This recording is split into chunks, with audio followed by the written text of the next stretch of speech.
Olá, pessoal. Espero que estejam bem. Vamos estudar a química orgânica. A química orgânica, estuda os compostos do carbono. Por quê? Porque todas as substâncias que são orgânicas são compostas por pelo menos um átomo de carbono ligado ao principal elemento que compõe essas substâncias, é o hidrogênio. Esses compostos orgânicos, são do mundo vivo, ou seja, são compostos que constituem a estrutura dos organismos vivos. Proteínas, glicídios, lipídios, vitaminas, gorduras, enzimas, entre outros. O que acontece? Em 1807, Jacob Berzelius, a gente fala Berzelius, lançou a teoria da força vital conhecida como vitalismo. Segundo ele, somente os seres vivos seriam capazes de produzir substâncias orgânicas.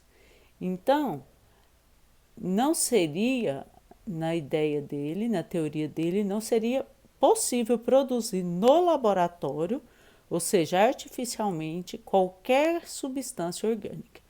Então, essa ideia dele ficou por muitos anos, Mas o que acontece? Em 1828, o químico alemão Friedrich Wöhler, conhecido como Wöhler, sintetizou no laboratório a ureia. O que ele fez? Ele pegou o cianato de amônio, aqueceu, esse delta que significa aquecimento, e produziu a ureia.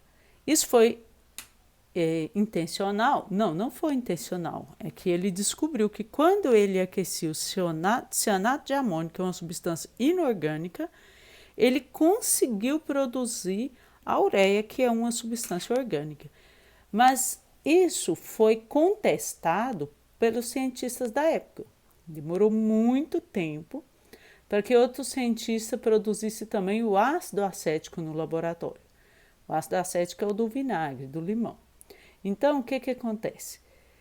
Só aí passaram a acreditar na possibilidade da produção de substância orgânica no laboratório. E com isso, a teoria do vitalismo, em que somente os seres vivos poderiam produzir as substâncias orgânicas dentro do seu organismo, caiu por terra. Então, com isso, Friedrich Wöhler, ou Wöhler, passou a ser conhecido como o pai da química orgânica. Então, ele desenvolveu a química orgânica, ou seja, ele foi o primeiro, a conseguir produzir no laboratório, ou seja, sintetizar algo sintético, algo que não é natural, uma substância orgânica. E com isso, criou-se a química orgânica simplesmente para estudar esses compostos, porque são compostos inúmeros. São milhares e milhares de compostos formados por átomos de carbono. Então, aqui a gente tem que o principal é o carbono, vem acompanhado do hidrogênio.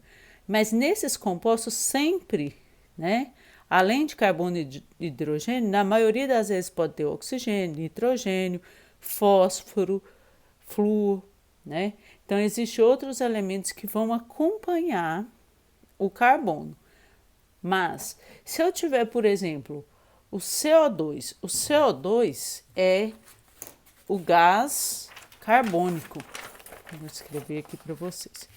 CO2. Ele não é uma substância orgânica. Por que ele não é uma substância orgânica? Porque ele só tem carbono, ele não tem hidrogênio. Então, para ser substância orgânica, além do carbono, ele tem que ter também hidrogênio. Então, esse é o gás metano, esse é substância orgânica, ok? E esse é o gás hidrogênio. Só hidrogênio sozinho não é orgânico.